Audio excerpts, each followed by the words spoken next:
Hello tout le monde, j'espère que vous allez bien. Alors aujourd'hui, on va parler d'un sujet qui concerne tout le monde. Ce sont les oreilles et le cérumen. Est-ce que c'est détox le cérumen? Eh bien oui, parce que pour se protéger des infections, des microbes et des poussières, l'oreille a inventé un matériau génial. Je vous laisse deviner lequel. Eh bien oui, le cérumen.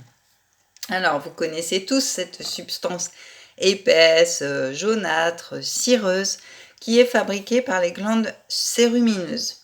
En fait, elle tapisse tout le conduit auditif et ça protège, en fait, ça piège tout ce qu'il n'y a rien à y faire et ça ramène le tout vers l'extérieur. Hop, par ici la sortie. Donc c'est très important de ne pas la traquer férocement chaque matin pour les intoxiquer du coton-tige par exemple.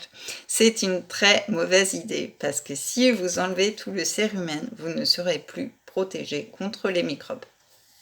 Donc il faut au contraire le laisser vivre et faire son travail.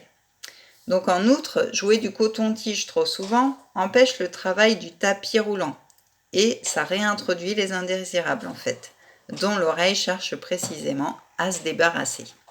Les médecins ORL ont l'habitude de dire que le seul cérumen que l'on doit retirer, c'est celui que l'on peut extraire avec le petit doigt.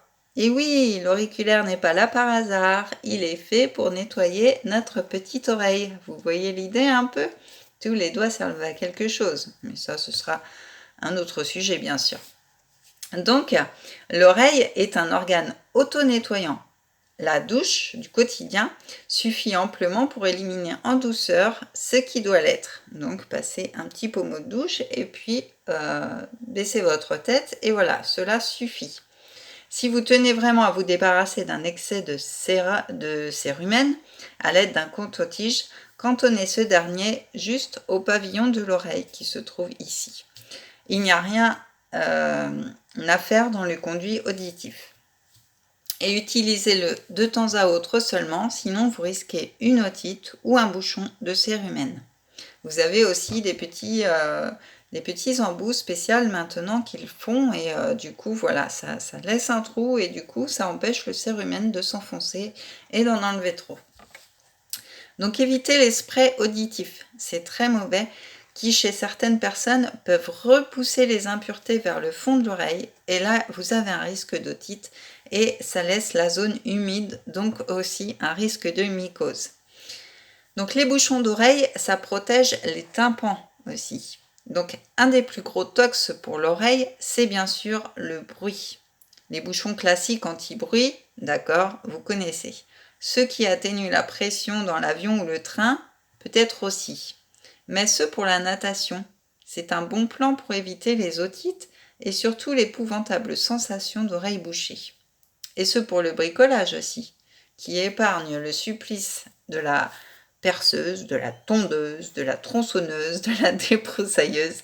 Et en plus, le prix, c'est quelques euros. Donc voilà, ça vaut le coup pour se protéger des oreilles, du bruit. Et voilà. Donc, résumé, gardez votre cérumen pour protéger des microbes. Donc voilà, je vous dis à très vite sur ma chaîne.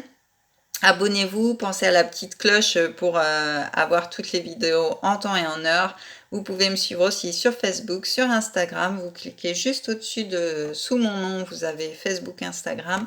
Voilà, et puis je vous dis à très vite. Si vous voulez des conseils, n'hésitez pas à mettre des commentaires ou simplement pour échanger avec moi. Voilà, je vous dis un gros bisou, une bonne journée et puis ciao!